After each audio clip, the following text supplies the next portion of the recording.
Happy Friday, everyone. We've made it to the end of the week, and so far this week, the weather, I would say, has been pretty nice. Even today, it's been gray for so many of us in southern New England, but temperatures above average. Take a look. We're still in the upper 60s in New Bedford, 69 degrees. Newport at 62, a little cooler along the coast. You guys know how that goes by now.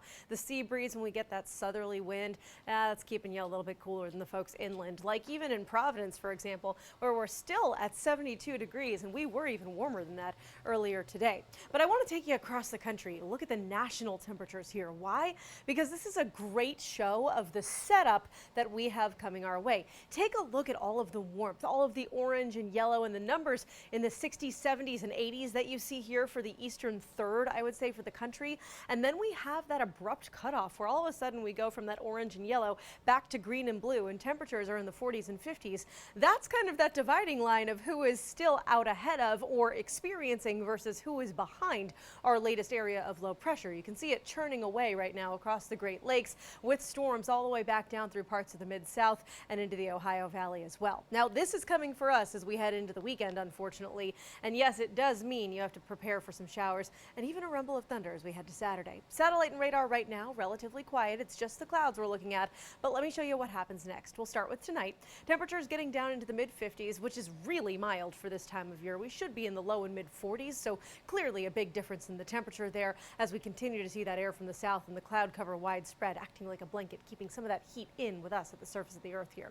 Now, clouds again still a factor, and showers after midnight really come in. As we head into Saturday, here's what to prepare for. It's nothing out of the ordinary, nothing that we've never seen before, but it's still going to be an icky day and honestly quite uncomfortable for those of you who want to be out and about. So this is what we're expecting. Widespread rain, heavy at times. We could even hear a rumble of thunder or two throughout the day and especially in the evening. And we're also going to have some gusty winds once again, especially in the evening, where we could see those numbers up above 30 miles per hour. Here comes the system on Futurecast. We'll time it out hour by hour. You can see those little spots of moisture becoming more widespread and darker as we head through the evening and into tomorrow morning. 6, 7, 8 o'clock, here comes the rain, and we start with round one, where that rain comes down relatively heavy as we get through the first half of the day.